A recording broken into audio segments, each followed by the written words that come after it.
දෙමළ ව්‍යාපාරිකයෝ දෙන්නේ එදා දෙසැම්බර් 1 වෙනිදා උදේම පන්සලට ඇවිල්ලා නේ කියනවා මේ අර මම කොහේ හරි ඔය කියපු බණක් කෑල්ලක් මට පෙන්න හැටන් වලට එන්නලු මේකම කියන්නලු හැබැයි මේ විදිහටම කියන්නලු මං ඇහුවා ඇයි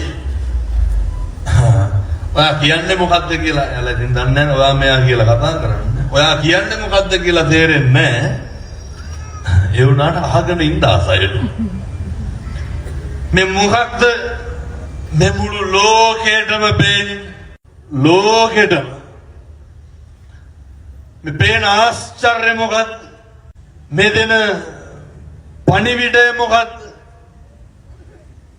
මේ තමයි පින්නතුනේ අර බුදුරු දේශනා කරන් සබ්බ රතින් ධම්ම රතින් ජිනාති භාග්‍යවතුන් වහන්සේ දේශනා කරනවා මේ ලෝකේ තියෙන මහා විශිෂ්ටම රතිය තමයි සියලු රතියන්ට එහා ගියපු රතිය තමයි ධර්ම රතිය කියලා කියන්නේ